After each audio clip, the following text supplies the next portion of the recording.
Are we starting? Because my no, my because I have YouTube going live, and all of a sudden it just started doing some extra stuff.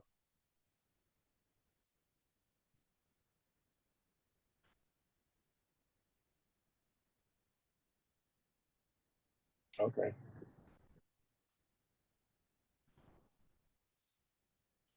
So I get all my curses out now.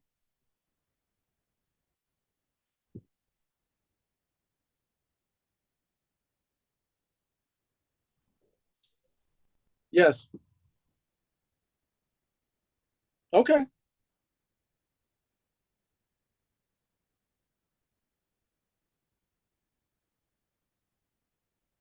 Yeah. So I'll be in the chat talking crap.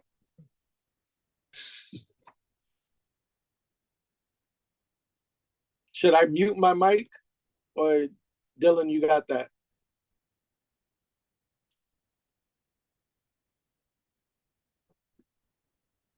All right. Oh.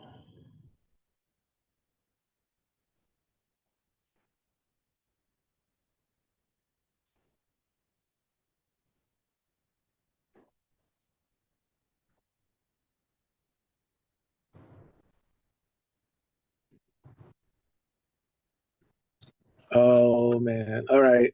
You know what? Shoot. I just did something that undid what we had set up. I'm just gonna be very quiet.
Hey, ladies and gentlemen, boys and girls, cats and kittens, all you missionaries out there, did you miss us? Did you really miss us? Show us that you missed us. It is I, Len, aka the Bat Tribble, as always, with my partner. What's going on with you? What was all that? What was all that? I'm intro. It's an intro. What was all that? I'm doing an intro. No, we're not. Hey, this is Vincent Williams. See how I did it the way I always do it? And I teed you up to do it exactly as you always do it. I wasn't asking for anything new from you. You didn't. All right, go ahead. You didn't do improv. What was all that? No, I did not. You've never sound done like improv. Wolfman Jack over there. What was all that? It's What's going on, baby? Here we are. and. Hey, baby, here we are. We're live on the show mission. What was that? It's called Yes and. You just roll with it. Yeah, And you okay. keep it moving. I Okay. set you up to do Okay. exactly what. Okay, all right. All right. We're doing it live. All right. Ladies and gentlemen. Like, I know if you was on the cocaine. What is with you and the cocaine? I'm scared of it.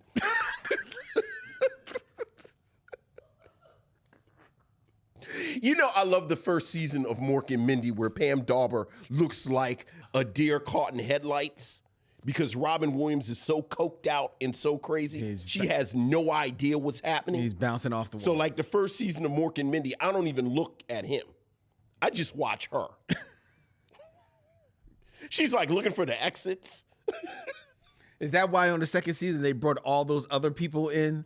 She said, I need help. I don't know if that's true, but it wouldn't surprise me. I need help. Yeah. This guy's too much. He's completely out of control. He's completely lost. And Pam Dauber is like, you know, I went to Yale. I don't know if she really went to Yale. She didn't. I don't. It seemed like, you know, she looks like you know, I went to Yale acting school, and now all this is going on. It's kind of like I wonder when Megan Good makes them shitty movies now. Like, does she sitting in her dressing room sometimes and go, I was in Eve's Bayou? She probably does. Probably does. Probably does. Yeah. Like when Journey Smollett made Temptation. No, get it right. Temptation. What is it? Temptation. No, because you're the one that always Tyler corrects Perry's us. Temptation, a film by Tyler Perry. Like, did she sit in her dressing room and go, I was a child and made Eve's Bayou? But then she course corrected. She did course. Fair. Megan Good has not been able to. Megan has not been able to make that. It's just a little, Yeah. it's a little shaky. But God bless her. No. God bless her. I like somebody working. Amen. I ain't mad at her. They don't make Eve's Bayou every day, so you know you gotta do what you gotta do. Bills to pay. So, but Okay. yeah. What were we talking about? Can we do this? I mean, look, man, it's Spock Adjacent. Got time. Okay. Adjacent Megan Good to Spock. Oh, absolutely. Megan Good. Okay, adjacent Megan Good to Spock. So, Megan Good was. We'll intro the show in a moment, ladies. Megan Good was in the short-lived Minority Report television show. She was with Carl Urban. Carl Urban was in that show? I'm pretty sure Carl Urban was in Minority Report, the television show. That's a good question. Wasn't that Carl Urban with her? Like that was her sidekick, or just the just cold guy? Yeah, I don't believe. I don't kind of look. Who was? Remember him being the kind of dude in Minority Report? I kind of remember him being a little younger. So I don't think that was Carl Urban, but I mean it could have been. Carl Urban looks so old. The dramatic series Minority Report was with Megan Good, Wilmer Valderrama, Stark Stans, Nick Stan Carl Urban's not in there. Okay. Yeah, Reed Diamond. Reed Diamond. Yeah, you know Reed Diamond. Oh, I know. I love Reed Diamond. Yeah, I can't think of how to get. So we can't adjacent. We can't adjacent Megan Good. Spock off the top of my head. No. So can you? No. Oh, okay. We are here, ladies and gentlemen, for the final episode of Spock Adjacent because we promised it to you. Mm-hmm. Because we are also sitting down to celebrate and honor the final season of the show that kickstarted Spock Adjacent, and that would be Star Trek Discovery. Yes. After 5 seasons, it is no longer a part of the Star Trek universe. However, many may say, an argument could be made that it may be one of the Star Trek universe's greatest accomplishments. 5 seasons of this show, which started in the past of Star Trek, and then quickly rocketed to the future. Well, after 2 seasons. Well, after 2 seasons. Right. That's important now. That it was after 2 seasons? Yeah. Okay. Yeah, I think that's very important. But go ahead. It quickly rocketed into the future of Star Trek and showed us all of the possibilities that Star Trek has always held for all those many years since the debut of the series, the original series back in the mid 60s. And Star Trek Discovery, the first Star Trek series since 2005, when it debuted in 2017 on CBS All Access. Which is also super important. Right, yeah. Right. Yeah. Especially considering, because the last one was also a prequel. You're right. Yeah. You're right. Yeah, because Enterprise was also set in the past, which I also find important when we talk about what Discovery was able to accomplish. Yes. Now, just give you the broad strokes on the series, the Star Trek Discovery, because what we're going to do, ladies and gentlemen, this show actually ended its fifth and final season a little over a month ago, actually. Yeah. So we were actually waiting, giving time for all of you Star Trek fans to kind of catch up with the series and take it all in, let it like sit and marinate with you so that we can talk I can't say spoiler free. Well, we can just talk openly about the series, about this season of the series, as well as the series in general, and give an idea, or at least our thoughts on where this series ranks in the hierarchy of Star Trek, and that even includes all of the movies, because there have been tons of movies. Star Trek is also a TV universe, but it's a movie universe as well. I mean, it is a cultural touchstone at this point. Really, it is. You know, it really is. And I would argue that it's even more of a cultural touchstone than some other sci-fi properties that some people may disagree, but I think it's even more of a significant part of cult and pop culture history over the last 50 years. Considering all of the branches of culture that it does touch. Star Trek Discovery, which started, like I mentioned, in 2017, created by Brian Fuller and Alex Kurtzman for CBS All Access, when CBS All Access was getting into the streaming game, trying to go head first with the Netflix, the Amazons of the world. This is pre-Disney, right?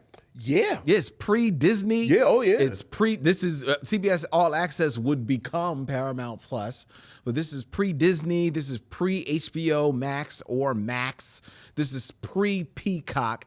This was CBS All Access, just the Tiffany channel, as they used to call it, Tiffany Network, as trying to make their way in this world of streaming, and they pretty much put all of their chips, they went all in on Star Trek Discovery. They went all in on Star Trek because Paramount, the parent company, owned Star Trek. It was a viable IP. You know that word IP, intellectual property. It's all about taking that and mining it for gold. And they said, you know what? I think this will bring the eyes to CBS All Access. I believe it was their only original show initially. Initially, it may have been. Yeah. It wasn't not long after that it was joined by the reboot of The Good Wife. Right, but I think initially launch, you're right. Like you said, this was a Star Trek endeavor, and the jewel was, as you said, new televised Star Trek. Yes. That we had not seen in over a decade. Star Trek Discovery began roughly a decade before Captain Kirk's original 5-year mission, as portrayed in the 60s Star Trek, as mentioned, and a century before the events of Star Trek Enterprise. So it was in the future of Star Trek Enterprise, but about 10 years before Star Trek, the original series. The series follows the crew of the U.S. Discovery as they encounter new worlds and civilizations, delving into familiar themes and expanding upon an incident that has been talked about within the franchise's universe, but never fully explored. And it would bring Sonequa Martin Green, fresh from The Walking Dead, I think literally she was like killed on The Walking Dead like a year and a half before, and then boom, she was up in space. Mm-hmm. Yes, she was. Piloting, helming, being the front and center on a new Star Trek series that for the first time was not centered around the captain. Right. Was not centered around the bridge crew. It's centered around her character of Michael Burnham, who was just a specialist on the original Discovery. Right, after the events of like the first episode, because she was well on her way to be a captain, and then well, she was kind of she was. I don't know if she was on her way to captain, but she was on her way to be like being after the Vulcan hello. Well, that's right. Right. The Vulcan hello. Look, we'll talk about it. We'll talk about it. Go ahead. But yeah, but Star Trek Discovery, we covered it in all of our past episodes of Spock Adjacent, where we were covering the show. But now it's in its 5th year, and it has come to a close. As we mentioned a couple of seasons ago, they rocketed into the future of Star Trek, forward thinking, further in the future than any Star Trek series before. I believe they're in the 32nd century. Yeah. At this point, and they are. In this season, this 5th season, they are actually in search of this technology that was created by the progenitors, a species that the Enterprise from the Next Generation Star Trek actually met, I believe, in their 2nd season. And the progenitors, were thought to be the people who were at the creation or responsible for the creation of all life in the universe, thus progenitors. Right. It always like the progenitor storyline, because it was almost like a meta storyline where it explained why all of the aliens look like people with stuff on their heads. And it was like, oh, well, we're the people who created everybody. So of course, that's why there's this similarity. It's not because since the 60s, people were trying to save money on prosthetics. Your ear's on your forehead. Your ear's on your neck. Go.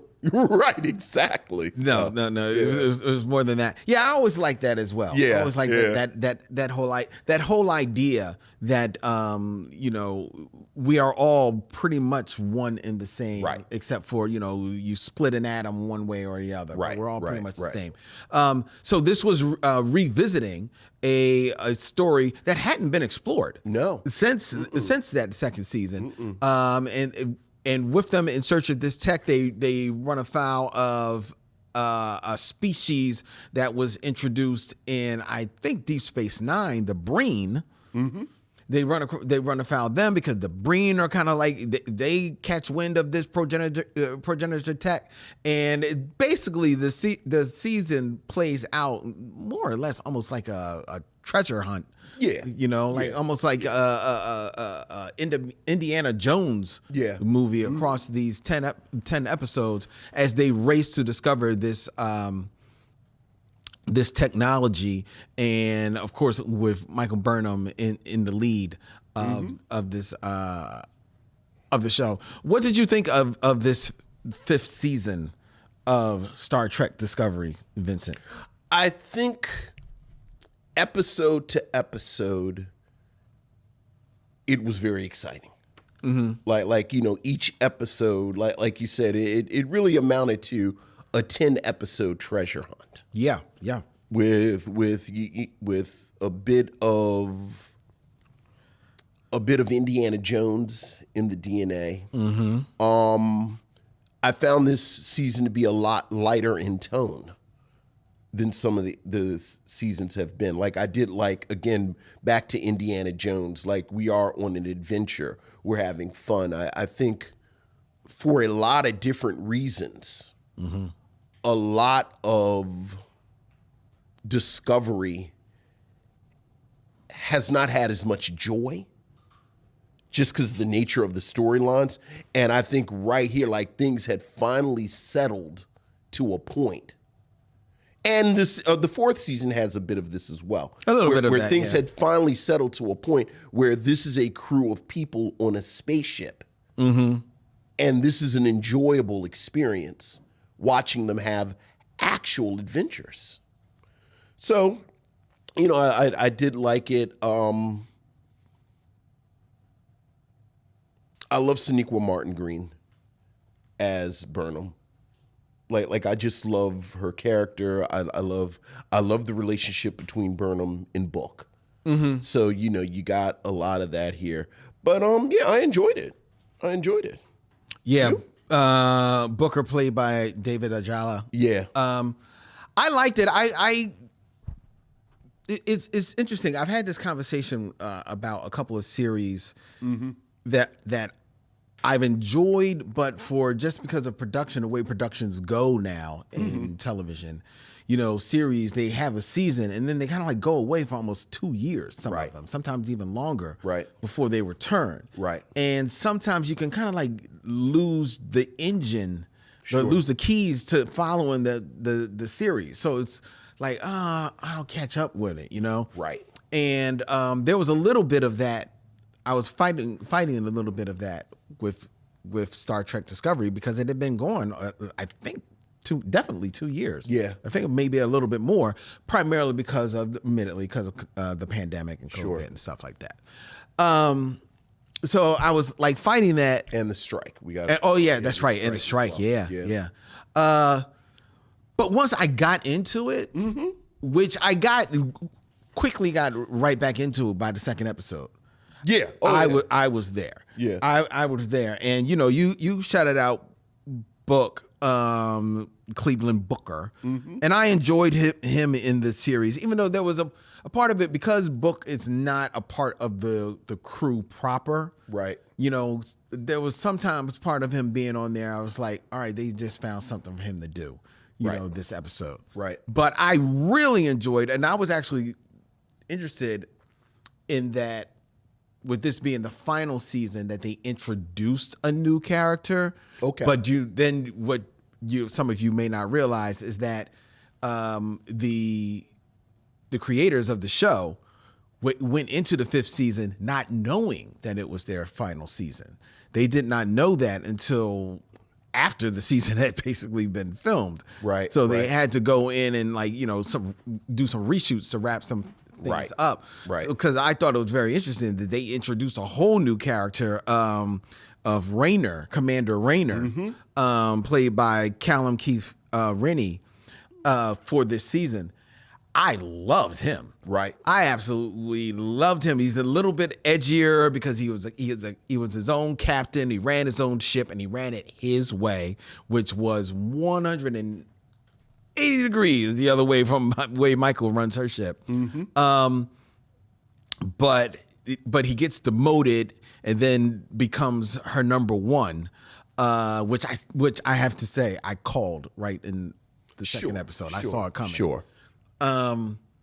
But I really enjoyed him in the series. I enjoyed his energy, you know, because he was definitely a counterpoint to a lot of the kind of a little bit of kumbaya-ish things that were happening amongst the crew.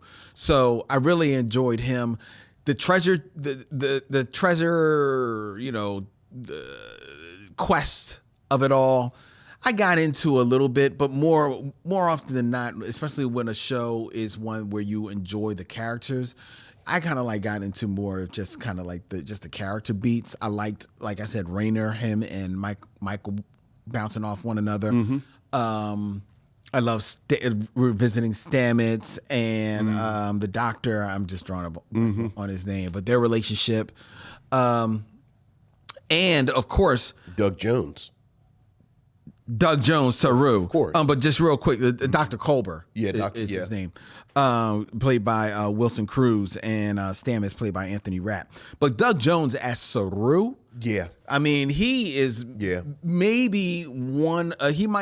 He quickly rises to the pantheon of Star Trek characters. Absolutely, especially considering there's an argument to be made that his character probably not only enjoyed the most growth over the 5 seasons, but the most logical growth over the season, Look, over the 5 seasons. To your point, I liked the introduction of and I just lost it. Rayner.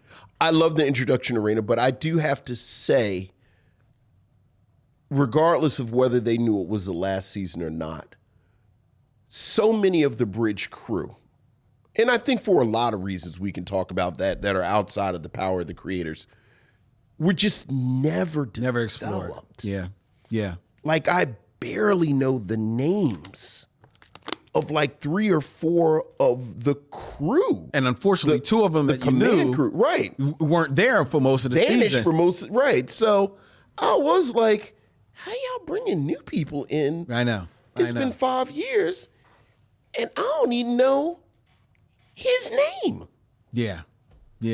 So, the 2 that I mentioned was Detmer and Awushikun, Right.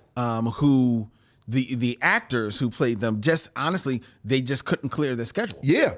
So I think they you blink and they're in one episode, Right. and then they return at the end, kind of like for the reshoots at Right. the end, because they had been part of the show for Right. all 4 seasons. And then, as you said, just, with the strike and the pandemic and the nature of these streaming shows, it's only 10 episodes. I know, this season. right. I think one of the things, and this is going to be my theme throughout this episode, talking about what Discovery accomplished in spite of. Like, so much of what Discovery does is in spite of. And, you think about the great Star Trek shows. In my mind, it's no surprise. It's the 3. It's the original series. It's Next Generation. It's Deep Space Nine.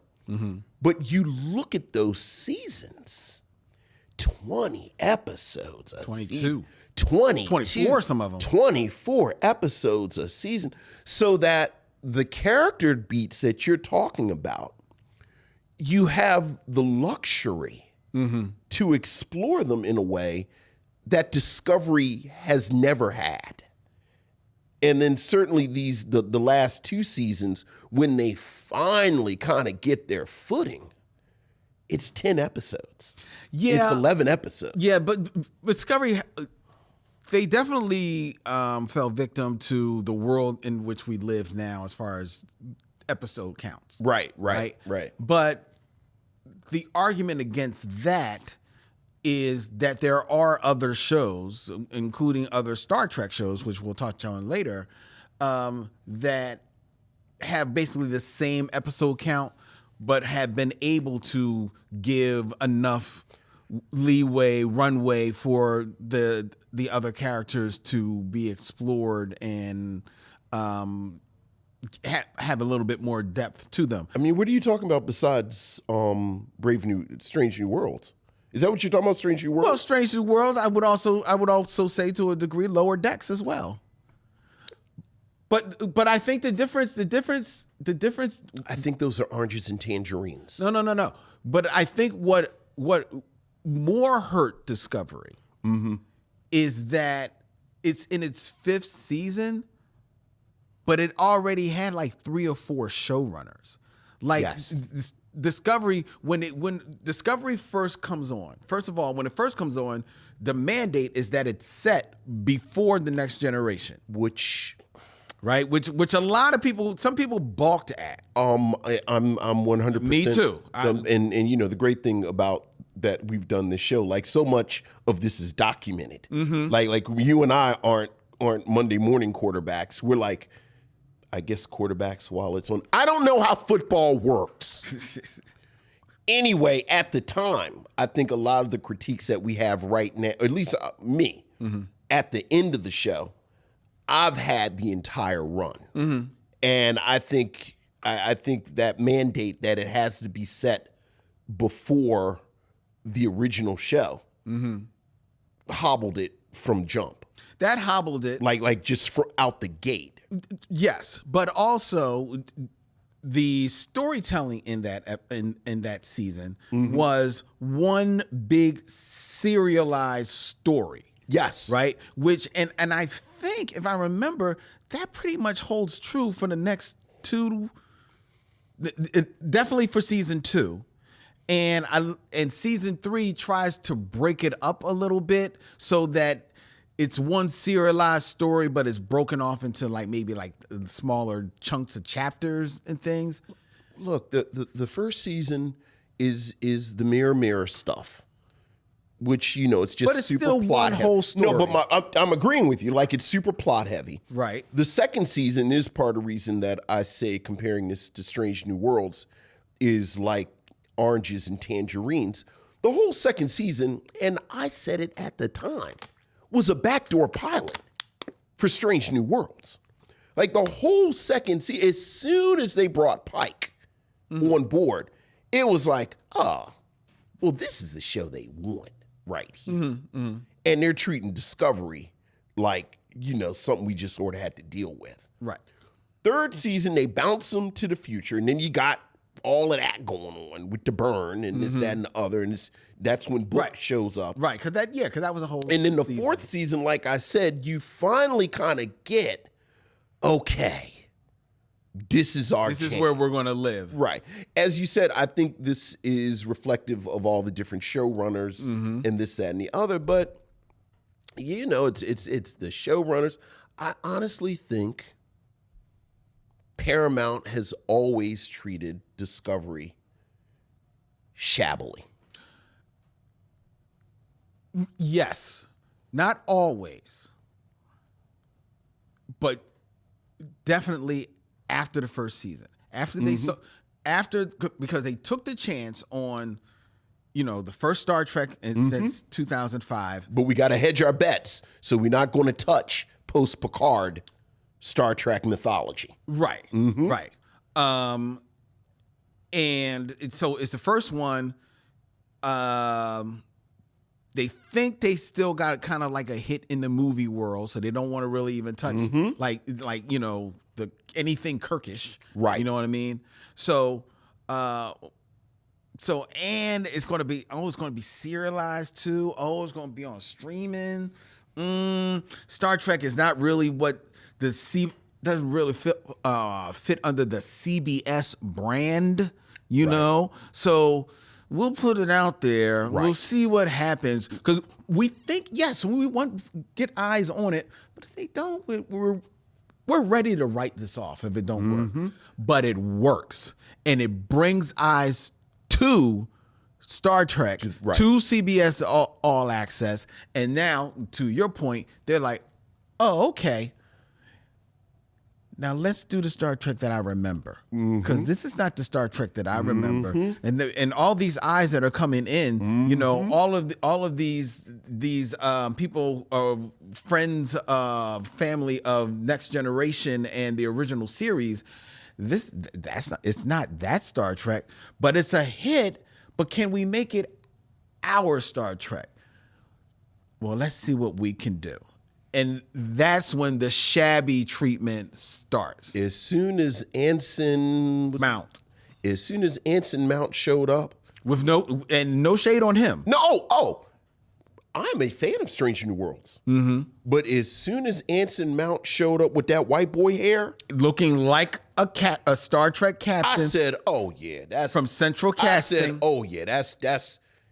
I mean, they were lighting the Enterprise different. Like the uniforms, I said, "Oh yeah, God bless you, Burnham." But this is literally the golden child. Right? This is what they want. Yep. And lo and behold, yep. And that's a shame, because it is a shame. Because it is a shame. Star Trek Discovery was an excellent show. Was it always great? No. But no Star Trek, ladies and gentlemen, let's call it like we see it. No Star Trek is 100% great. What I will argue for you, outside of the original series, which kind of like kicked it off, and it was, unlike anything seen on television. So, it's got the sheen of classic rightfully on it. What I will argue is that Star Trek Discovery may have the best first season of any Star Trek. I agree with that.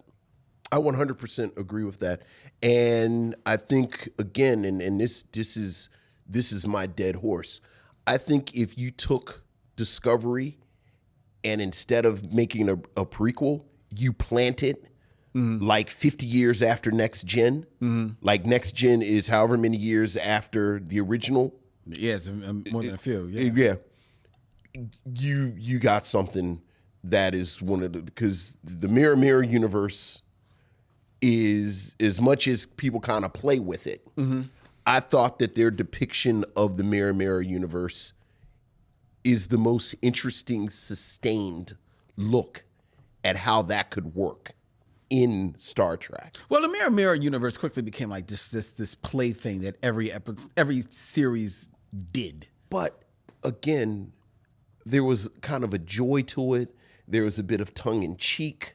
You're talking about when the other ones did it, right? Right. No, I mean when we did it, like when Discovery did it. Like Michelle Yao and Sonequa Martin were just ate up every piece of scenery on Earth when they played their evil counterparts.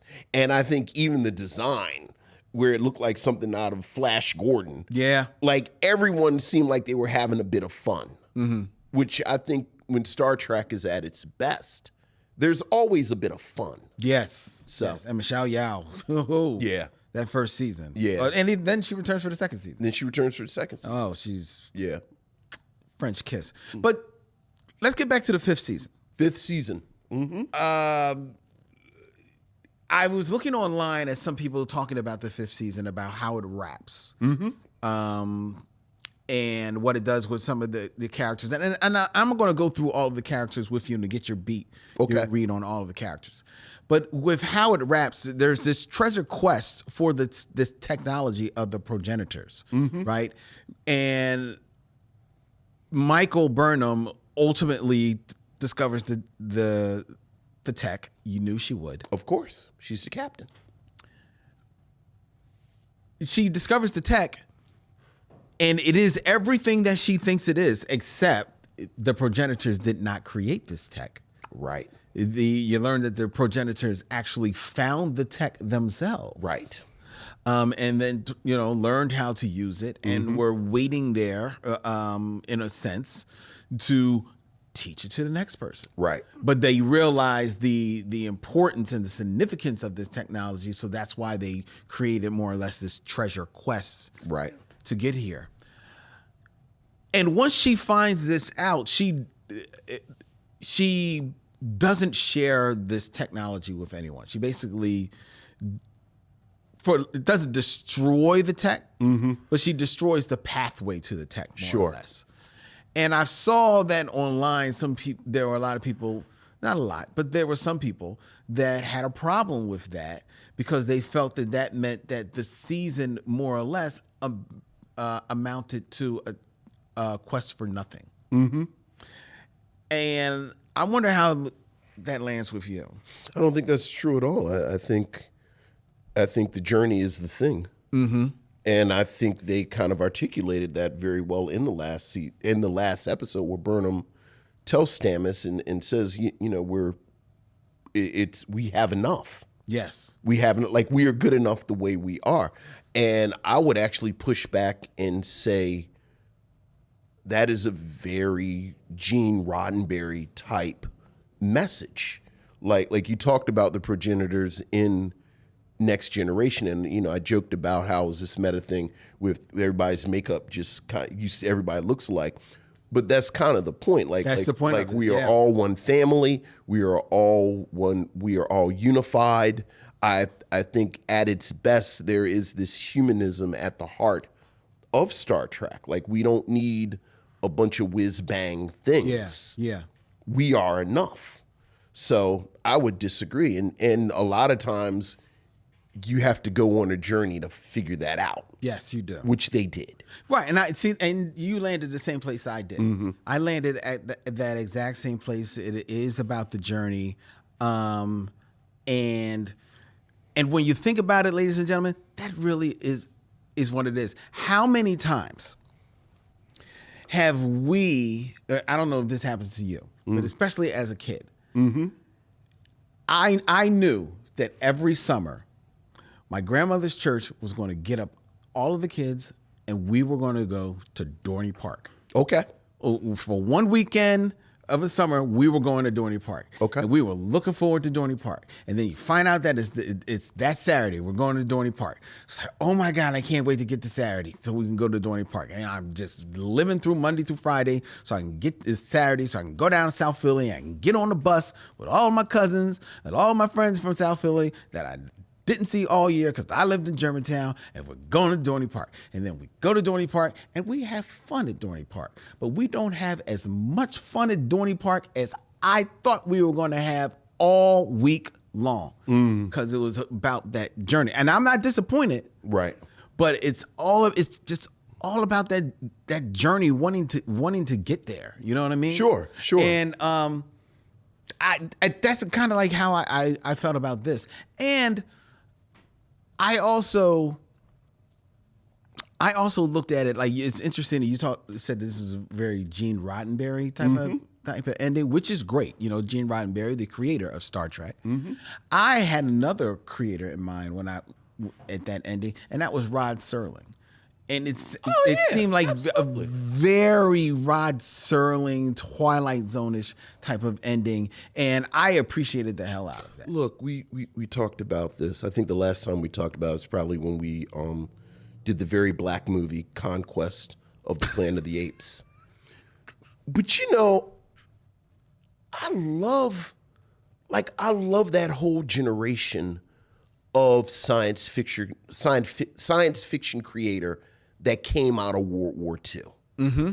And, you know, whether we're talking about Gene Roddenberry, whether we're talking about Rod Serling, whether we're talking about the creators of something like The Outer Limits, or you know, all of this, you know, Arthur C. Clarke, like all of these wonderful science fiction writers who, you know, again, go through World War II, see what happens in the war, you know, not to be Greatest Generation, because you know how I feel about the Greatest Generation, but you know, like you know, saw the Nazis, saw this kind of inhumanity, and then kind of funnel this humanism in opposition to that into all of their work. So I think, you know, I think you're absolutely right that this is the Twilight Zone, this is Star Trek, this is the Outer Limits, this is all of that stuff. Mm-hmm. You know, that happens, but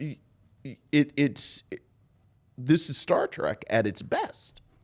Let's go through some of the characters. We mentioned about Saru, yes, who goes from, interesting enough, he goes from being prey in the beginning of Discovery to he is the predator. It's a great beat at the end. Oh, where yeah, when he says, "I'm a predator." Mm-hmm. Do I look like I'm bluffing? And it's like, wow, like you said, if you followed him. His whole arc, yeah, and now he's this confident man that's about married. That's right. He got him a lady. A Vulcan lady. Okay, a real pun foreign here with all your plants. There you go. You know, so I mean, I really loved his arc throughout the entire series. Look. It is a testament to Sonequa Martin Green that Doug Jones didn't take over the show. Mm-hmm. Because he really is just that good. And he very much is the heart of the show. Yeah, absolutely. You know, I know some people cape for another character I'm about to bring up, but I think he's very much the heart of the show. Mm-hmm. Where do you stand with this character, Tilly, Commander Tilly, Mary Weissman, the actress? Oh boy. No, not oh boy. I think Tilly was very much set up to be this point of view character and this G. Willikers character. Certainly in the beginning. Season. And I like that she lands as a teacher. But I do have to say that per my comment about so much of the cast and the characters didn't get a chance to really develop over the 5-year period. Like Tilly is one of those characters that I think if we'd had more episodes, if we'd had more time, if like I don't know how much where Tilly lands I felt was earned with what we saw on screen. As far as you know, like that last moment where Burnham's son, spoiler, says, you know, Tilly is officially the longest serving instructor at Starfleet Academy. It's like, I don't know how much I saw the steps that land on that moment where she says, I think I'm going to teach. And I wanted to. See, I thought I saw that because she definitely wasn't built. She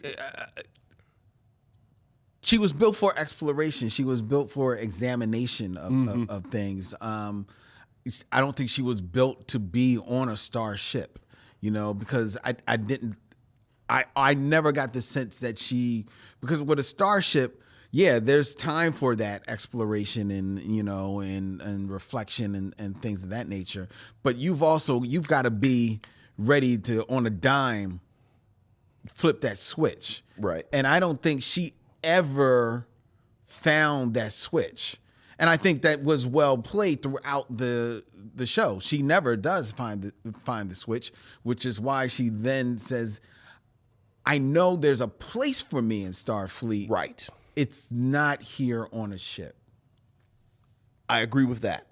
What I don't agree with, I didn't see anything that said, now I'm going to be a teacher. Like I'm going to be in charge. Like you had a couple of scenes in the past, you know, in the last 2 seasons where they show her in this role, but they weren't sustained scenes. Okay. So, you know, but you know, sure, I like Tilly. Now there's another character who I think we definitely dig a little bit more into. I guess you can take them as a pair. Yes. Paul Stamets, who was the head engineer, and the doctor, Hugh Culber, played by Anthony Rapp and Wilson Cruz, respectfully. And they are the first openly gay couple in Star Trek. And an interracial couple. And they are an interracial like, I don't couple. think we should, you know, you're right. Yeah. You should definitely shout that out as well.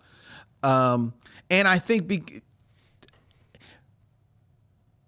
but not because of that, you do get glimpses into their world a little bit more. And I think that is primarily because in Stamets' case, he basically is the engine for the spore drive, which drives the Discovery ship. So there's a lot of ramifications that come with that on a personal level. And because of those ramifications, you know, his husband is going to be brought into bear with that with Dr. Culber. And by virtue of being introduced to him, you see like, oh, there's a little bit something deep about this character too that we want to explore, and they explore his character a lot more. I think while you get more insight into their characters, there's the one where I wish that there might have been an opportunity to explore maybe a little hair deeper, especially in the Culber. I think you're right about them individually. I love the fact that in every iteration of Star Trek, every series, I would argue that they have the most developed relationship that we see romantic relationship that we see. Like, I think, you know, obviously something like Riker and Troy jump out from Next Generation. But if you think about it, for most of the Next Generation run, they're not together. It's about their past. Yeah. But as a working domestic relationship, I thought, speaking of sort of the tradition of Star Trek and what Star Trek stands for, in the tradition of Uhura, frankly. Like, I think, this depiction of openly gay crew members is important.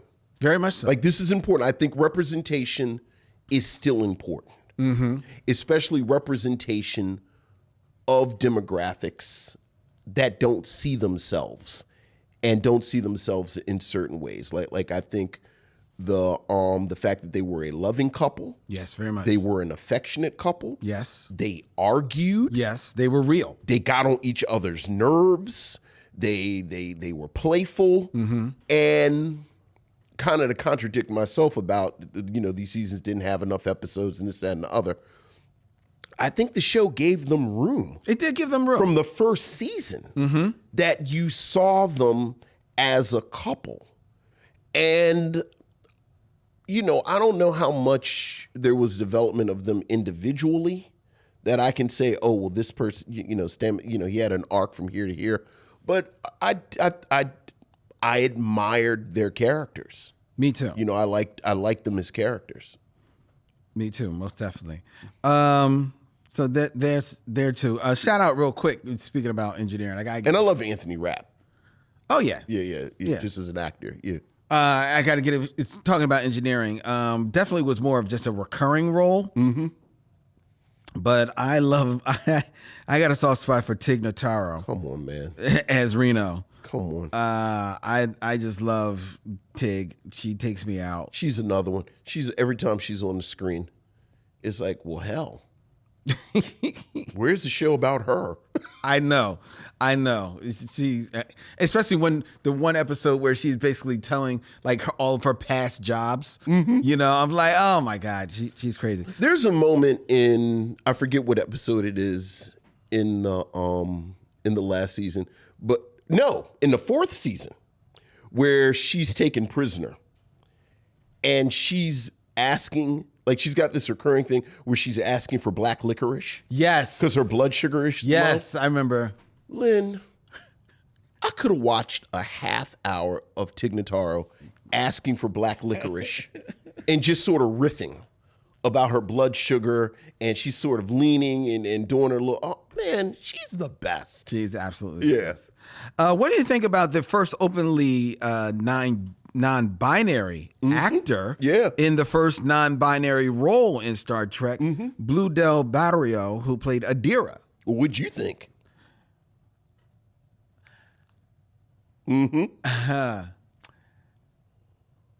I acknowledge the inclusion of it. Absolutely. I do. Representation is super important. It is very important. However, they left me a little cold. They every time they were on screen, I was thinking we could be with somebody else. Yeah. Especially when we take a not long, but a little bit of a quick off ramp to revisit their relationship with the spirit or whatever that was with them before. Yeah, that's all I got. I have nothing to say. This is how I will compliment Discovery and the showrunners and all. I think that the Discovery was very, very careful with this character's introduction and their integration into the crew and into the storylines. But unfortunately, it's almost like we talk about these black characters in films and shows from the 50s that were made by very well-meaning people. Like you're so sort of tenuous with how they're depicted, and you're working so hard not to offend people. And it's almost a version of respectability politics. A little bit. That the characterization ends up being flat. And the irony is that I just forgot their name. The Adira. The irony is that most of the time Adira is bouncing off of this gay couple that are allowed to be actual people with everything that we just said. So it's such a contrast that Adira is just sort of there. Again, I don't think you can really underestimate the importance of their inclusion, though. No, you can't. Not. And their depiction. Yeah. So especially and shout out Discovery. Shout out to Discovery for all of the changes that it underwent through these five seasons. One of the things that was being lobbied at them by some of the more right-wing-ish Star Trek fans, yes, was that this was the quote-unquote woke Star Trek, and them bumping up against that. First of all, ladies and gentlemen, Star Trek has been awake since 1966. All right, so nerds are the worst people on earth. I don't know where y'all been. They've been wide awake ever since it first hit NBC. But shout out to in this universe now, where that loud minority sometimes, if they push enough, can enforce some level of changes on things, that through all its upheaval, Star Trek Discovery never changed. Look, man, in that regard. Look, you and I are in several nerd worlds. Star Trek oftentimes frustrates me. Star Trek fans, like all fans, sometimes frustrate me. Like, I do think Are you saying Star Trek or Star Trek fans? Star Trek and Star Trek fans. Okay. Like I said, I'll sit here and I'll nerd rage about them forcing this into being a prequel the first 2 seasons. But at the end of the day, I think Star Trek as a subculture, Star Trek as a fandom, Star Trek in general is the most forward-thinking and, again, the most humanist of all of these legacy fandoms. And to your point, while it is admirable that they kept Adira in regardless of the pushback, I am not surprised, because that's Star Trek. Yes. Like, this is what Star Trek does. So yeah, but as a character, I was it's only 11 episodes this season. What are we doing right now? Yeah. So go on. So God bless them, but yeah. All right. Who's next? David Ajala as Cleveland Booker. Cleveland Booker. I wish they'd have had more time to do different things with Booker. Like I really wanted Booker to be more of a almost Harry Mudd type character. Like kind of just kind of roguish and kind of like I wish when he showed up he didn't immediately have a placard that said, "I'm going to be the love interest." Yeah. You know? Yeah, he did. You know, I do have to say that somebody in the room said we're going to have some black love on here. Amen. And I love that. Amen. Yeah, I'm always loving that. But you know, as a character, I never really quite, like, tall and good looking is nice. Yeah, I always felt like they dulled his edges real quick. Real fast. Well, again, I am the love interest. So, you know. And I didn't think that they needed to do that. So in that regards, sometimes they, they'll do something like that with a character in order to flip them on the other side. Right. So there was always a part of me like, are they going to pull the flip with him? Yeah, I knew that. I knew that was the end goal. Well, I'm glad that it stayed true to that, and especially that this series, again, spoilers, flashes forward at the end, so you see that they are still not only still together, they are very much still in love, still playful. They have a beautiful son that also followed his mother into Starfleet, and it's just as successful. So having that black love and showing that it lives and prospers and endures is definitely a beautiful moment. But I did think that they kind of like dulled his edges. Which, not for nothing, that's the show I wanted. Like the last 3 minutes, the flash forward with Book and Burnham older, and then the son who had just became a captain. I said, well, hell, I'd watch this show right here. Nah, I wouldn't have watched that. Oh, I'd have watched the son. The son came and was talking to his dad a little bit. Nah, I wouldn't have watched that.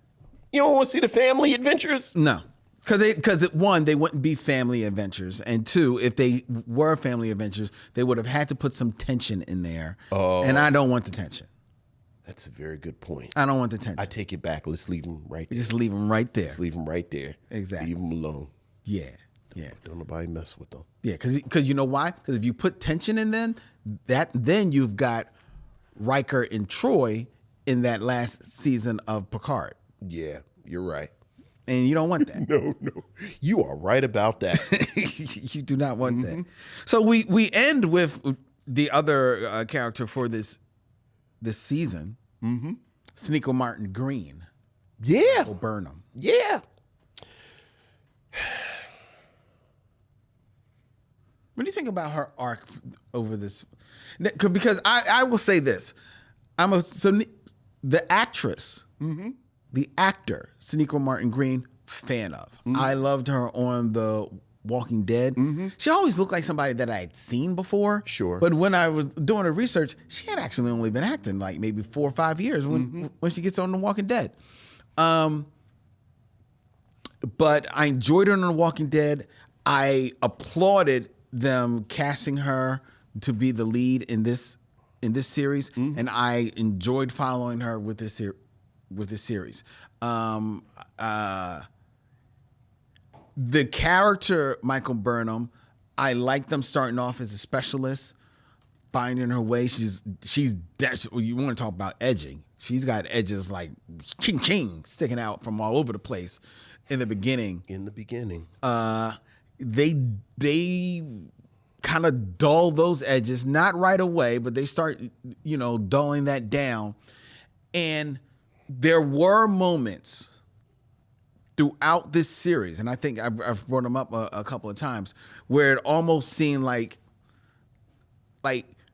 nobody can do nothing except Burnham. It's Burnham or nothing. Right. And that quickly became like, no, she's not a specialist in everything, Other people earn their place on the bridge doing their jobs or whatever. She doesn't have the answer for everything. So because of that, her arc to becoming a captain, I never 100% felt that was earned. But, they did what they did, and I'm not going to, okay, you did it, and here she is. And I think that as a captain, she wasn't a bad captain. I don't think she, stands out as the best captains we've had, but she wasn't a bad captain. And ultimately, I was there for the character, and I like her arc, and she was our focal point, so I'm there. But I never 100% felt that the character earned where she landed in even just Starfleet hierarchy. Look, Kirk, Daredevil, playboy, smarter than people give him credit for. Yes. Picard, urbane, cosmopolitan, also kind of the reverse of Kirk. Don't think he won't put them hands on you. Amen. If he got to. Yes. Cisco, haunted, pragmatic, practical, everything we talk about with Cisco. Janeway, brittle kind of, but you consider what she had to deal with being lost, you understand. But when you think about Janeway's personality, kind of, a little brittle. Interesting. Archer, aw shucks, first in space type dude. I just described the personalities of all of the captains in one sentence, maybe a sentence in a clause, but very quickly, you know who these people are. Once again, and I'm sorry, I always have to come back to this.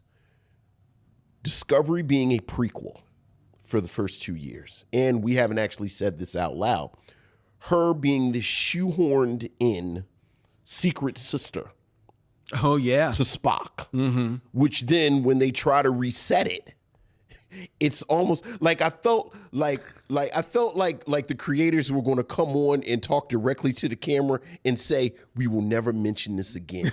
That she was Spock's sister, which they more or less do. We will never ever speak of this again. But you cut off all of her background.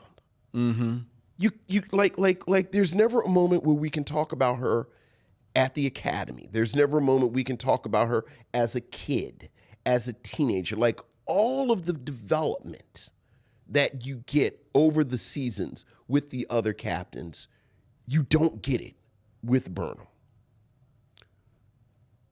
Because they're so busy trying to reset the table, everything that we were talking about where the characters set, where the characters end up, character arcs, this, that, and the other. One critique of Discovery that I do agree with is that every season has always been super plot driven. Yes. There's an overarching storyline, there's a this, there's a that. So that I think any affection that you have for Burnham as a character is a reflection of how good of an actress Sonequa Martin Green is, because I don't know how much of it is on the page. Yeah. I don't know how much of it is again, like, I don't know what a Discovery comic book or Discovery novel with this character looks like without Sonequa Martin Green selling it to me. So that you're saying you don't see her journey to captain. I don't like I mentioned, like, I love the first episode where they call it the Vulcan hello, which is a euphemism for like this preemptive action. And I like how they kind of set up where Sonequa Martin Green is, Burnham is maybe always at ready set. Right. Like she about to punch you all the time. But like you said, that goes away almost immediately. Yeah, boy. And talking about representation, I do think it is super important that this is a black woman lead, and eventually is a black woman captain, which I think it is important that she lands on captain. I always remember, for those of you that don't know, when Deep Space Nine starts, Avery Brooks's character Cisco is not a captain. No, he's a commander. The behind the scenes argument was always that Next Generation was on at the same time, and they didn't want to have two captains. That's also why Avery Brooks has his hair grown out and looks ridiculous, because they said they didn't want two bald leads. Right. But I think it's the third season he gets the bump and becomes a captain. And one of the characters has this great speech about how important it is. Like, he's always been in charge, but now he's the captain. And there's something super important about Ben Sisko being the first black captain lead. And I think it's important that Burnham is a captain. But like you don't really see. You don't see the steps. You don't see the steps. So, I love the character, but I love her for what she represents. And I love what Sonequa Martin Green does with what she's given. With what she's given, exactly. But yeah. All right. And then there's all the rest. And, oh my God. It's like the first season of Gilligan's Island, where Marianne and the professor don't even get their names called out. I know. And all the rest. I know. There's a black guy and an Asian guy and a woman with half her head shaved. You are wrong. And that sister that Vince liked a lot, that Nigerian sister who had her hair twisted. Are you talking about Owushikun? Oh, I liked her. Yes, that was Oyin Oyedejo, Yeah, I liked her. who played Joanne Owushikun. I did not know her first name was Joanne. I did not know that. So either. just now. See, that's what I'm talking about. I learned that as I well. liked her. The woman with half her head shaved was Emily Coots, who played Kayla Detmer. Sure. And all the rest. And then there was USS Discovery. there was Reyes, who was played by Patrick Wakshun. Was that the brother? No, that was he was the Asian guy. The Asian guy. Right. who also sat in the commander's chair. He did, and I like that It's for him. kind of like third of the bridge. He was third in command. Yeah. on the bridge. The brother, I know who you're talking about, and that would be They don't even name the brother. They don't name. I like the brother because the brother was proof that it was somebody that could give you a fade in the future. They don't name. I was like, oh, the brother keep his fade tight. Well, David Ajala had a fade. Oh, no, sometimes he didn't. Well, okay, yes, Sometimes he didn't. Sometimes he was a courier. He didn't, right. He was a courier. No, you know who had a fade? Cobra. Cobra did. Cobra had it. kept his fade Cobra, right. it was tight, Right. with a part. And then I was like, they're not being stereotypical, are they? They're not saying the gay guy is always very Fastidious. well put together. Right, fastidious. But his fade was tight. We should probably mention that I think me and you are the reason that they did something with Burnham's braids and with her wig. Because you and I were adamantly against the crime that was what they were doing to Sonequa Martin Green's hair. Yes, and that was specifically, I think, season 2 and 3 that she wore the wigs. Well, season 1 and 2. Oh yeah, she did have a Right, wig. remember she had that weird wig on. Oh yeah, the one wig was basically a hat. Right. And then there was an episode this season where she fought her past self. Right. And that's what made me think. I was like, oh, they did used to have her hair looking all crazy. Didn't you want her, like future her, to kind of like even just a comment on the hair? Like little, something. like, what was I thinking? Take out some grease and something. Like some water and a grease and a brush would do wonders for you. Like, I know it's some black people in the barbershop because, like you said, my man's fade. I know Tyler Perry likes Star Trek, but y'all ain't gotta let him do Why y'all y'all wigs. letting Tyler Perry put wigs on her? Y'all ain't gotta let him do It's your wigs. ridiculous. Even though I bet Tyler Perry took those wigs Oh, my goodness. and used them on his Washington, D.C. series. Look, I'm just glad the sister got her braids. And in the future, she had like a wash. She had like a blowout. Oh, yes. She had like a blowout. I said, all right. I see you. See you, future Burnham. I see you, burn him. Right, so they only had a brother's name. They don't even have. I'm looking. They do not have that brother here. That's a damn shame. That's a damn shame. He kept his fade tight though. He said, y'all ain't gonna have me on TV looking crazy.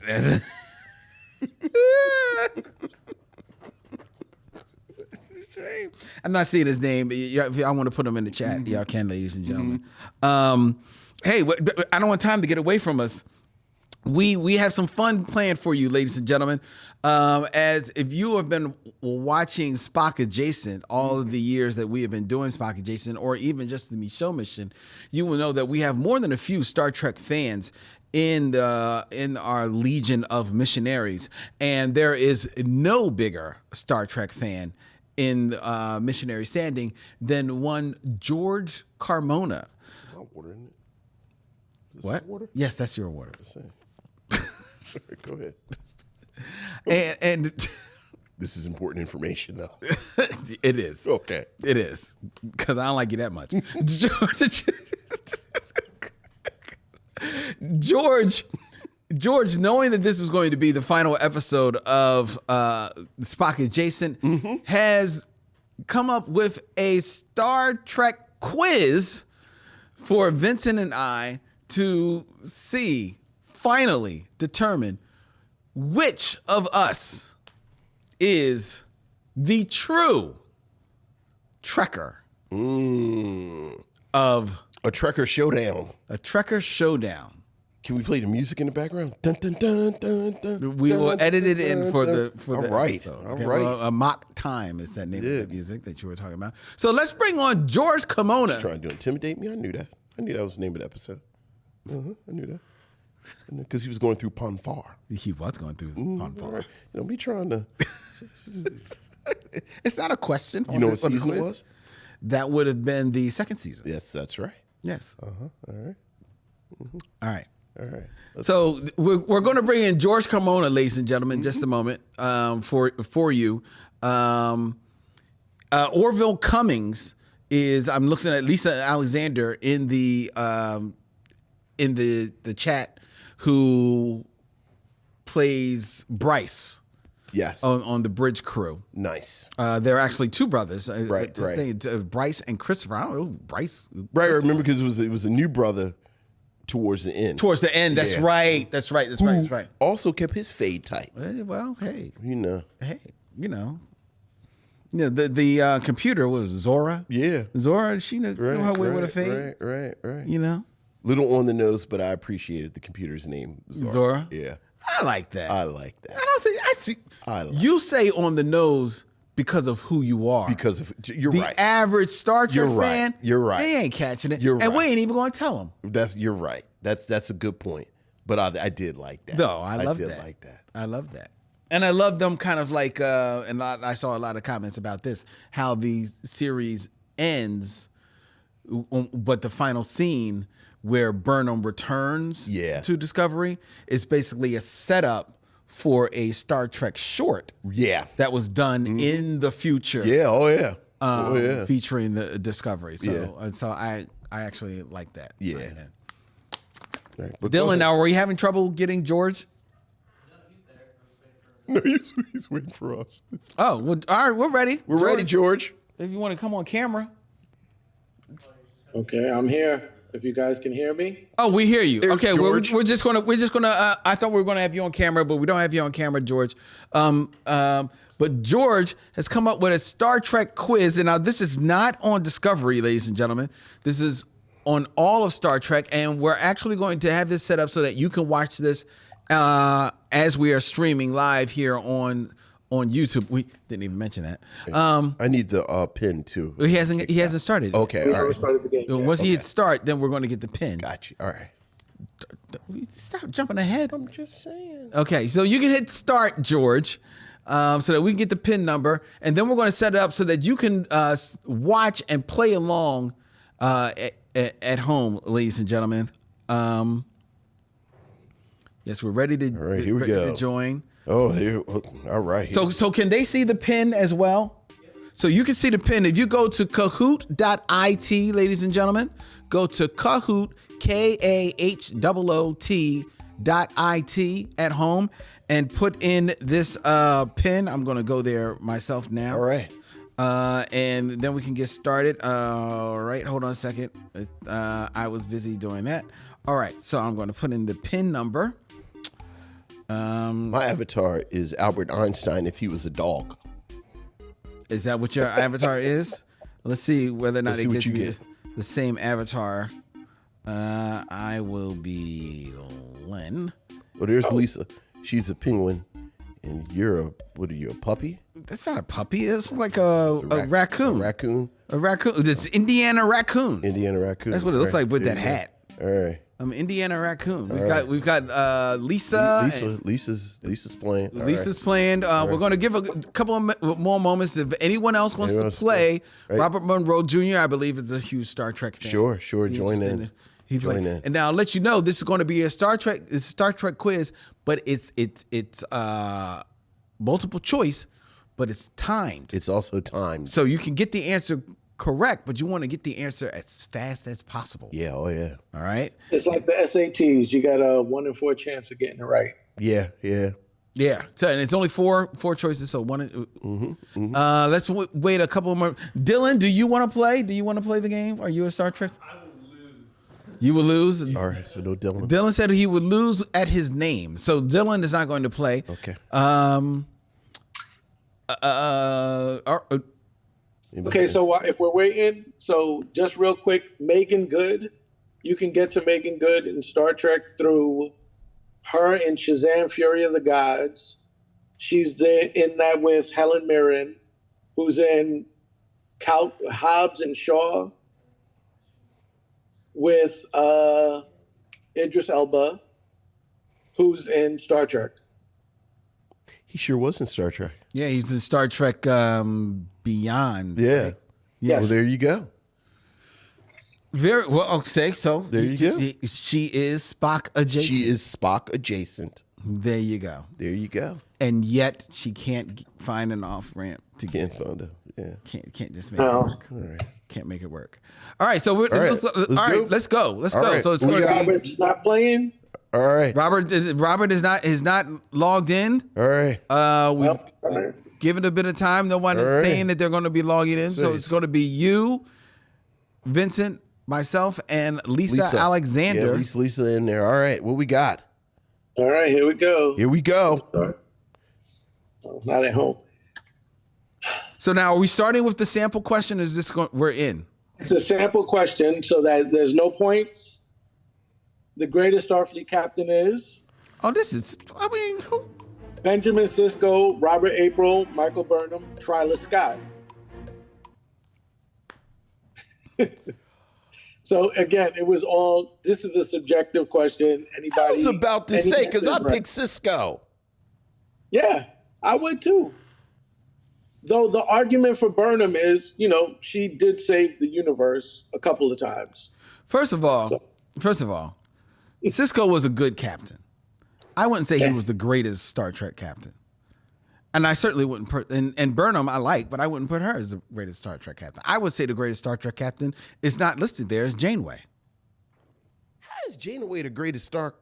She got them the hell home. Right, but Cisco. And kept them together and merged the Starfleet with the Maquis and created a crew that ultimately became a family and got them home. But, I mean, she didn't get everyone and integrated the Borg into her crew. I would say Janeway is the greatest Starfleet captain. Was the prophet and defeated. He has a Jemadar monumental place Yes. in Starfleet. Right. In Starfleet. Like Janeway got him home, but Cisco there But is as no. a captain, I'm talking about as a For captain. God's sake. All right. As all a right, captain, All right.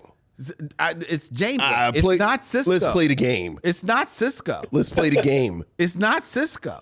I mean, you can keep saying it. What are you trying to do? Summon them? So Robert Monroe is trying to jump in. He can jump in. So if he can see the game pin at the bottom of the screen, he Yeah, can try. the game pin, if you can't, is 999-3082. Robert Monroe, we'll wait for you. Will it show up showing that he's logged in? Or because I don't see the number of players anymore, so I can't. It's not like I'll see like there's 4 players. Who voted for Robert April? Lisa, did you vote for Robert April? I voted for Robert April. You just being contrary. Well, was the honestly, first- I thought it was a trick question because I didn't see Janeway. So I said, "Oh well, I've heard a lot about it." Wait, who's Twyla Scott? I don't even know. I think that's an AI. No, Who's Twyla Scott? Twyla Scott was the sister who was the youngest person to make captain in Starfleet. She's in season 1 of Next Generation. Very nice, George. Yes. Very nice. So, all right. I guess he's still not. Is able he to logged jump in? I can't tell from here. If he says it in the chat, Yeah, let us know if you're logged in, Robert, so we can move forward. Hit us up in the chat. and Yeah, 3. and they were all black captains here too. That was the choice with this, since And they April is a captain of some distinction. I mean, Yeah, so that's why he's I the thought. first captain of the Enterprise Yeah, so I that's thought why. Archer was the first captain. of the NX. Okay, all right. And April's black in Brave New Worlds. I mean, Strange New Worlds. Yeah. Yeah. Mm-hmm. So He ain't black. Yeah, he said go ahead without him. All right, here we go. Question. So now points count. All right. now they count points count and speed counts. All right. Yeah. All right, so there's that. After Star Trek, Nichelle Nichols is famous for helping what government agency? United States Air Force, FBI, I hit NASA, that. Section 31. Come on, man. It's NASA. Come on, man. Okay. Mm-hmm. Come on. All right. Everybody, let's see who got it in faster. All right, Vincent. Okay. That's a rip because I hit it. You did hit it. You just hit it after me. Oh, he's in. You're in, Robert. Okay. He's in now. Well, she's going to have to catch up to you. You're going to have to catch up, dog. Because we ain't waiting. Madge Sinclair played the captain of the USS Saratoga. She would return to play what other starship captain? Oh, Jesus. Carol Freeman, Sylvia LaForge, Noyoda Ahura, and Twyla Scott. I know I'm wrong. I know I'm wrong. Damn. I know I'm wrong. We got them all. I knew I was wrong. I Who know I was played wrong. Geordie's moms. Okay. Oh, Lisa. Lisa. Lisa's sitting there with her Google. That's a good one. No. She knows it. Richard Daystrom is best known for creating which important technology?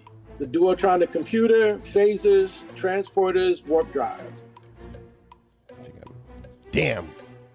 I got it wrong. I think I got it right. I think I got it right. I got it wrong. I got it wrong. I hit it. There we go. Duotronic computers. All right. So wait, which ones did you pick? I You picked the Duotronic transporter? computer. Okay. Oh, so you got it right. Yeah.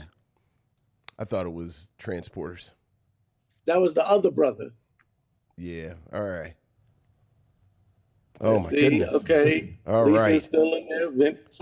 All right. Robert got to come on. I think Robert doesn't even know he was in there. Got in there.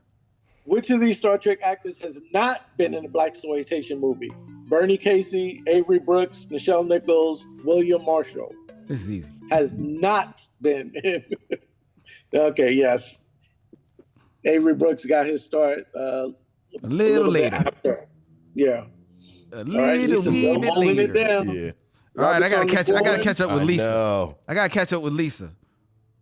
Robert's on Lisa, the board. like, go get something to eat. Which member of Starfleet has not traveled through time?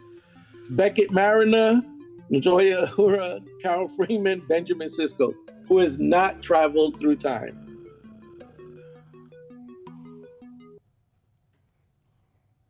Yeah. Yeah. Okay, everybody Damn. got that right. All right. Damn, Lisa. All right. She on Star Listen, Trek. Len is Wiki. on fire though. Got a streak of 3, but Lisa's still holding it down. I know, man. I need her. I need her to take one L. Just take one L for me, Lisa. Do it for the show. Which Starfleet officer has a middle school gym named after them? Geordie LaForge, Travis Mayweather, Joseph Mabenga, Jake Sisko. I don't know this.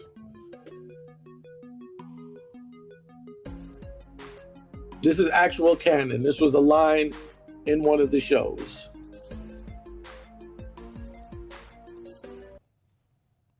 Oh, who guessed Travis?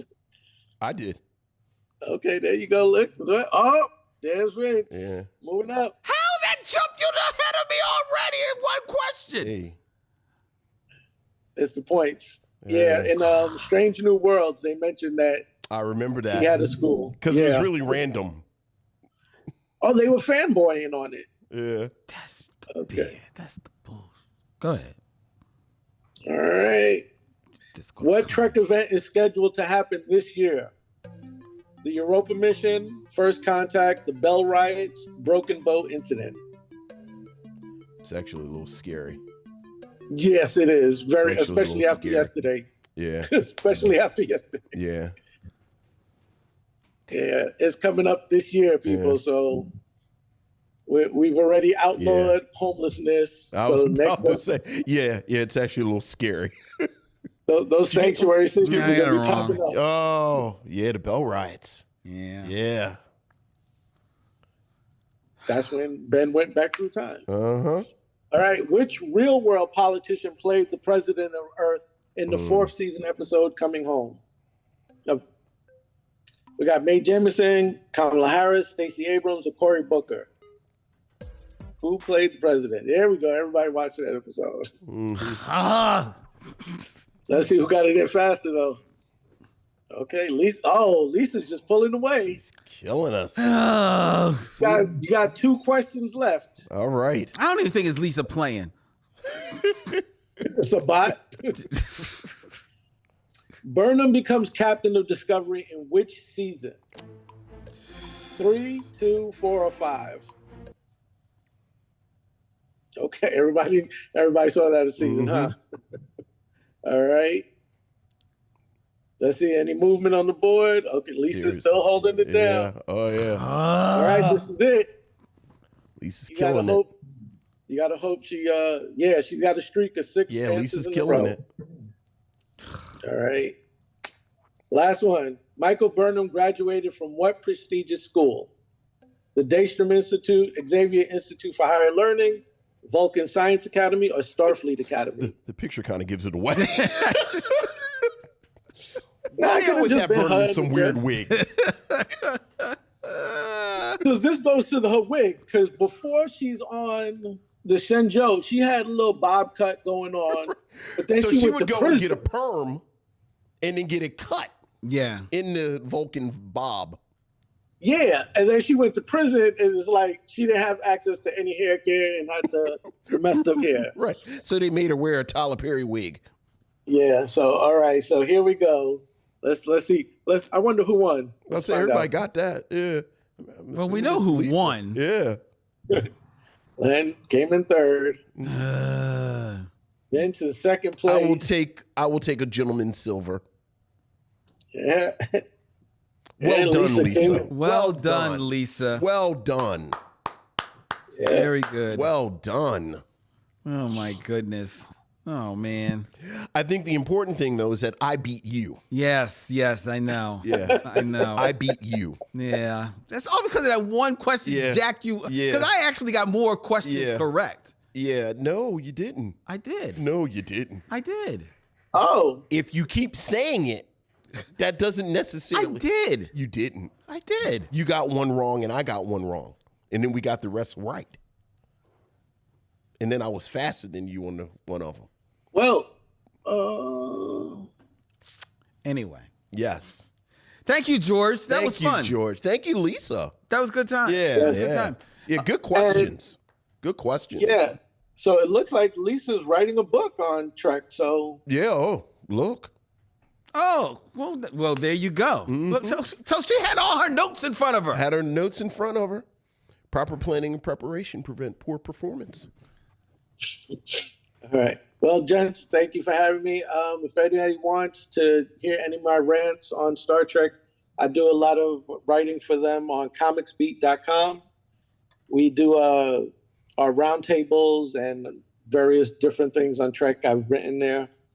So we're working on Prodigy next. After I hang up with you guys, I'm going to cram 10 episodes of Prodigy in so he can get that up and popping.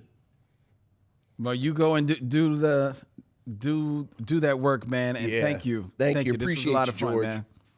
No problem. All You guys right. have a good one. You too, brother. Hey, man, live long and prosper. Peace and long life. I know that. See, that's what I'm talking about. Yes. All right. That was fun. Yeah. That was fun. And congratulations to Lisa, seriously. Yes. Congratulations. Very nice. And you got to let us know when and everything is up and running with the book, because we would love to support and promote that here on the Yes. of course. Absolutely. And you're overdue for a return visit. We will definitely make that happen soon. Yes. Before we get out of here, I promised you, Yes. we were going to do like a top 5, but we don't have time for the top 5. Okay. But I promise you that we're going to do a little bit of 6 Degrees of Durville Okay. All right. in theme. A theme 6 degrees. Yes, a themed 6 Degrees. Okay. With Star Trek as the theme. So instead of doing 6 Degrees of Durville Martin, Okay. and unfortunately, and you can still play this, cue the same theme music, Dylan. Instead of 6 Degrees of Durville Martin, what I have for you tonight, Vincent, is 6 Degrees of Uhura. 6 degrees of Nichelle Nichols? Yes. Okay. All right. Bet. Hit that theme music, Bet. Dylan. Bet.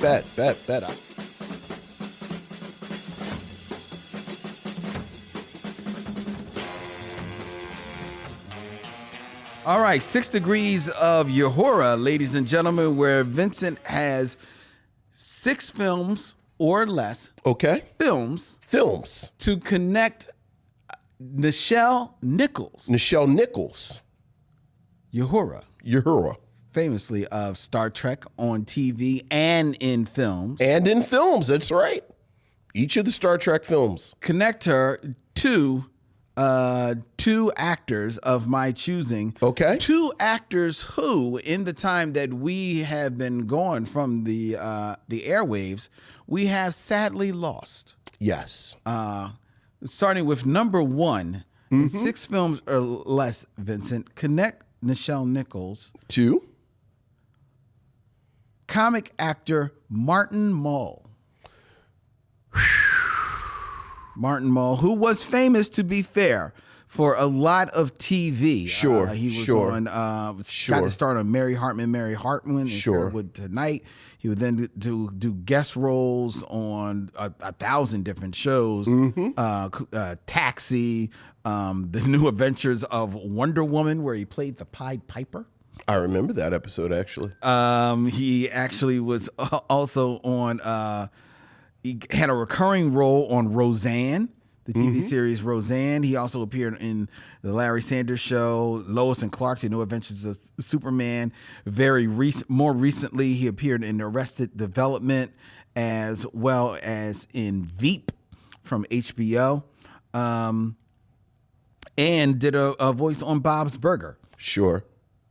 But he did have a career in film. Okay. So, can you connect in 6 films or less Nichelle Nichols to the sadly departed Martin Mull? Okay. Nichelle Nichols is in Porgy and Bess with Sidney Poitier. I don't know if she's in the credits, but remember she was a backup dancer. Okay, I'll give you that. She talks about it in her biography. Yes. So she's in Porgy and Bess with Sidney Poitier. Sidney Poitier is in Uptown Saturday Night with Richard Pryor. How many is that? So That's 3. That's 2. So what did I say? I said Porgy Sidney and Bess. Poitier, Richard Pryor. Richard Pryor. Richard Pryor is in Lady Sings the Blues with Billy D. Williams. Yes. Billy D. Williams is in Batman 89 with Michael Keaton. Yes. And Michael Keaton is in Mr. Mom with Martin Mull. Very good, Vincent. I may have been ready for Martin Mull with Durville Martin. So I looked up Martin Mull movies. I was not ready for Nichelle Nichols. I figured that's the one that would get you. So that's how you get to Martin Mull. With Interesting. Nichelle Nichols. That's interesting. See, now my thing is that you use Porgy and Bess. Yes. And Porgy and Bess, I almost want to call a foul on that because I'm pretty sure she's not in the credits in that. but I'm gonna give you that. Lisa Alexander, who now is our new resident Star Trek champion, as well as She sure is. She in Star mentions Trek, that Christopher Lloyd. she is in Star Trek 3. That's right. With Christopher Lloyd, who was also in Clue. Yeah. Martin Mull. Clue, which is a movie. It's one of those movies that when it's on, I gotta watch it. Yeah. We were talking about Tim Curry last week. I mean, 2 weeks ago with Dorian. Yeah. I always just think of Tim Curry. But yeah, it's Clue's good stuff. All right. Okay. Next. And I'm taking Porgy and Bess off the... Going to take Porgy and Bess off. You can't use that for this. Is going to be Bill Cobbs? Yes, in 6 films or less. Bill Cobbs. Connect Nichelle Nichols to the recently departed character actor. Bill Cobbs. Bill Cobbs. Great Bill Cobbs. Okay, so this is how you get to Bill Cobbs.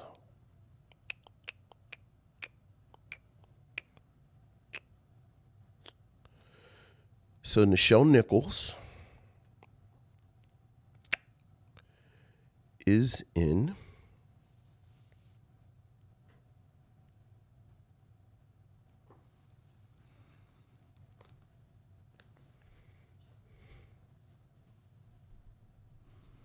I know how you're going to get there. I know the movie you're going to land on. I mean, maybe because, you know. Well, I know the movie I would land on. Let's put it that way. Okay, so Bill Cobbs, who I really want to use is, all right, I don't wonder if I can. So Nichelle Nichols is in Truck Turner. With Isaac Hayes.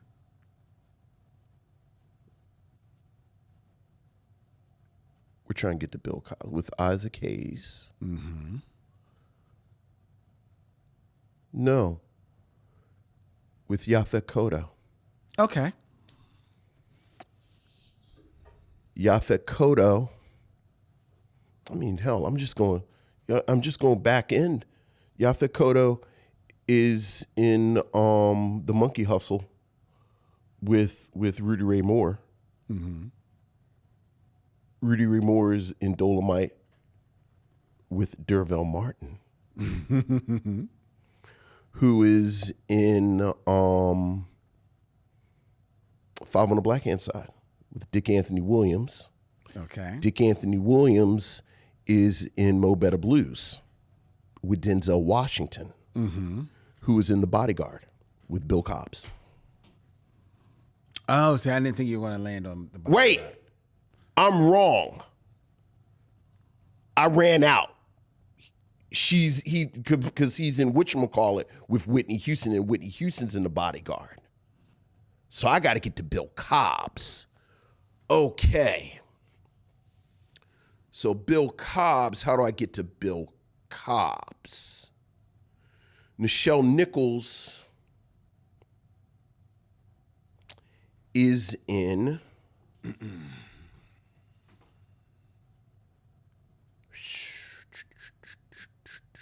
do I get to Bill Cobbs? Other Bill Cobbs thing that I've been thinking about. I'm thinking about Bill Cobbs in a couple of things. I just got to get from Nichelle Nichols. I got to get out of the... See, I thought you were going to go Isaac Hayes. To... Takes you to what's the name of that movie? Is it I'm Gonna Get You Sucker?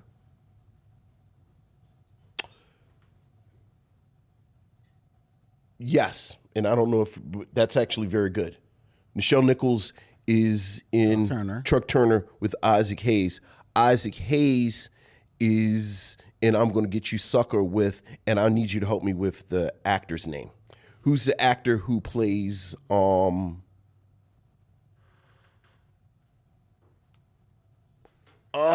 is his name? The Karate Man. Who's the Karate Man? And I'm Gonna Get You Sucker. What's that actor's name? That's because it's Isaac Hayes, Bernie Casey, and then it is Steve James. Steve James, and then Steve James is in Brother from Another Planet, isn't he? Mm-hmm. With Bill Cobbs. Yep. Is that what you were thinking? I don't know if I was thinking him, but I knew there were so many people. I was trying to get to Joe Morton. So many people in but there. I remember Steve James is in there. Yeah, but he's in there. Yeah. So that's how you do that. Very good. Yeah. Isaac Hayes is a good one. All right. All right, there you go. Well, there you go. There you go. A special Star Trek. 6 degrees. 6 degrees of Durville Martin. Very nice. Very good. Well done, Vin. Well, thank you, sir. Well done. You helped me out with the Isaac Hayes. Hey. All right. You would have got there. Look. One way or the other. I thought the Bill Cosby movie you were going to land on, though, was New Jack City. Yeah. I'm thinking of if you could get to Wesley Snipes, if you get to Wesley Rock, or right, Ice-T, or Mario Van Peebles, sure. You know, so sure. The problem with Nichelle Nichols is that, you know, Christopher Lloyd aside, you know, those Star Trek movies are pretty. It's their own little universe. Own universe. There's not too many of them. Right. Like if it was a Star Trek series, then you could have used Bernie Casey. Sure, but it's like what? It's like Ricardo Montalban. Bernie Casey? No, it was Paul Williams that was in the movie. Yeah, Paul Williams is. Yeah, I guess you could use Paul Williams too. Yeah. Yeah. Yeah, I was about to say I always confuse him with Bernie Casey, but that was it. All right. So where does before we get out of here? Mm-hmm. Where does Discovery, the reason why we are here, where does Discovery land for you in the pantheon of Star Trek? I think it's the fourth best. Fourth. I think Deep Space Nine is the best Star Trek series. Mm-hmm. I think Next Generation is right under Deep Space Nine. I think the original series. And then I think this is better than Enterprise. I think this is better than Voyager. I have to say, let's have this conversation in a few years when Lower Decks goes off. Lower Decks is fantastic. Well, that's the other thing, and we didn't touch on is that Lower Decks is the show that Discovery should have been. Well, I don't know necessarily think that it should have been, but it is a fantastic show. Mm-hmm. It's a fantastic show. The other thing that we didn't touch on was that, you know, the game breakingness of Discovery is that, like TNG, which gave us Deep Space Nine and Voyager, which are basically the progenitors to that. Discovery not only proved that Star Trek is once again a viable IP to Paramount and CBS, so much so that it then spawned not one, not two, 3 spinoffs. You know, because from it you get Strange New World. Because of its success, that's the only reason that they greenlight Lower Decks. And because of Lower Decks' success, that's the only reason that Prodigy gets made. And, you know, I'll believe it when we see it, but they're saying they're going to do a Section 31 series that more or less is spinning off Michelle Yeoh's character from Discovery. And Tilly, the word on the street or in Starfleet is that she's moving to the next sequel, Starfleet Academy. Yeah. And this is all birthed because of what Discovery meant when it hit like a rocket ship in 2017. As far as the pantheon, fourth is a good spot, and I probably don't argue with you on fourth, but I argue with you on the order. I agree that Deep Space Nine, I think, is the greatest Star Trek series ever. And I think of any iteration of Star Trek, even if you want to wrap in the movies, Deep Space Nine is better than any of the movies, right? As a whole. Yeah. Right? So Deep Space Nine is right there. The people want to put Next Generation because of the classicness of it. So, and because of that, I'll give you that. I'll give Next Generation that second spot. And it's well deserved. I'm putting Lower Decks at number 3 because Lower Decks has already been on at least 3 seasons. I think it may actually be 4. Right. And for the most part, for me, that show has hit it out the box every year with still showing growth. Yeah. And they had, for all the people that herald TNG and Deep Space Nine for some of their crossovers, they had the best crossover of Star Trek when they crossed over with Strange New Worlds. Look. So I would put Lower Decks at number 3. I'd probably slide Discovery at number 4. Now, where I will say, see me in a couple of years and see whether or not Discovery sticks. Strange New Worlds. I mean, excuse me, yeah, Strange New Worlds. Give that maybe 2 more, a season or 2 more, and it might start bumping up against Discovery. I think I thought Discovery should have been Lower Decks, because I think the privilege that Lower Decks had is that it actually got to play in the Star Trek playground more than Discovery ever did. Yeah, because Discovery had to recreate their they own. kind of kept it in this kind of prequel status. And then they almost did, to what we do here all the time. Like, we talk about these 40s movies where they have, like, the Black Axe, but they have them in such a way that when they sent them to the Southern distributors, they could cut them out. Yeah, right. They put Discovery so far in the future, there's a cynical part of me that was like, they wanted Discovery over there somewhere. Yeah. So that they didn't get... So they don't even have to address it. So that they don't even have to address it. And because of that, in a lot of ways, Discovery a lot of times didn't feel like Star Trek.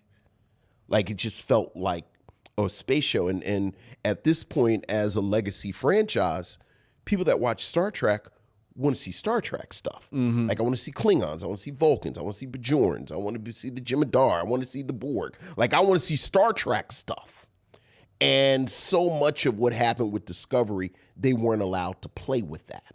Where Lower Decks... And to be fair, I don't think they necessarily even wanted to. I don't know about that. I think they wanted to recreate. I think they wanted to. I don't know. I think they wanted to create, their own playground to a degree. Yeah, I'm sorry. And even if they have some interviews where they're saying that, I just do not believe you make a Star Trek show and don't want to play with Star Trek stuff. Some stuff, but I think they definitely wanted to create their own. I mean, everybody wants to add. I didn't say they didn't want to add. Okay. But, like you said, they had to build, call it, what's your show you've been trying to get me to watch for 3 years? Oh, now I drew. I know what you're talking about. I drew. What is it? The Seth MacFarlane one? Oh God, the Orville. Yeah, Orville. Right. Like in that case, do Orville. But if you're gonna do Star Trek, let me do Star Trek. Yeah. Brave New Worlds is going to be because I think Brave New Worlds is going to have to unravel. Like, they're going to want to keep going, but like you said, at some point, you got to put Pike in that chair. At some point, Pike got to be hitting the little lights. Boop, boop, boop. Like, Pike will have to be in the chair. I'm mad we both went the same time. It's like, whoo. It's real tough being Pike. Oh, Lord. Okay. All right, ladies and gentlemen. So that has been your long-awaited Spock Adjacent finale. Doesn't mean that Vincent and I won't continue to watch Star Trek. We won't pepper in some Star Trek talk here. We might actually return to long ago. We did an episode where we chose a crew, our own crew from all of the Star Trek episodes. I was almost played out like a Star Trek draft of a sort. I would love to return to that one day. I think that would be fun. I'll have to talk him into it. But so we'll have some Star Trek fun along the way, ladies and gentlemen. Sure. But that has been it for Spock Adjacent. If Discovery is going, then Spock Adjacent is going. But it has been fun. We really Yes. enjoyed it. And trust me, I'm not blowing smoke. We have other special projects that we are actually actively at work that we're going to be bringing to you probably sometime later this year. So look forward to that. They're not Star Trek adjacent, but they are definitely Micheaux mission adjacent. They are. So you will definitely, we hope that you will check them out and enjoy what we have coming your way. All right? Including next week here on the Micheaux Mission, where we will be sitting down to review, well, actually all of the films of July are going to be housed under the banner of Summer 2K. Yeah. These are kind of like summerish movies from the 2000s. Yeah. And we kick it off with an oft requested film. Yeah.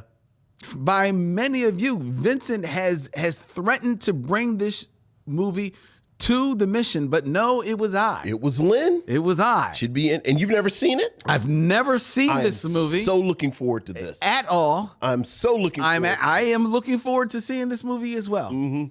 From the year 2000, if I'm correct. I think that's It is Gabrielle Union. Yes, and some other people. And a bunch of other people, but more importantly, Gabrielle Union. Yes, it is.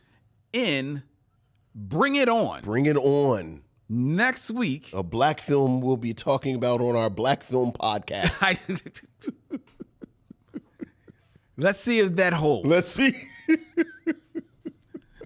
That's coming next week. But until then, I encourage you to follow us on all of the social medias, whether it be Instagram, the X, formerly known as Twitter, Facebook. Hit us up at Micheaux Mission. You can also find the Micheaux Mission where you're watching us right now on YouTube, where you can hit that bell and subscribe and be notified of all of our upcoming episodes and special videos that are going up there. Please tell a friend so that they can also subscribe to the Micheaux Mission on YouTube, which streams every Tuesday night live here from Young Junk, Philadelphia's premier video podcast palace. You can book yourself in one of their many studios by emailing Dylan at youngjunk.com. That's DYLAN at youngjunk.com. The Micheaux Mission is also a proud member of The Podglomerate, thepodglomerate.com. They make podcasts work such as ours, which will be coming your way next week live. If you have any thoughts that you want to send to us, email the Micheaux Mission at micheauxmission@gmail.com. That's MICHEAUXMISSION @gmail.com. We've gotten all of your emails. We're calling through them, and we will return with emails and a top 5, 6 Degrees of D'Urville, Martin, all next week. So show up here with us and bring it on. All right. Until then, he's Vincent. I'm Len. And in parting, we say, we'll see you when it's time to meet again.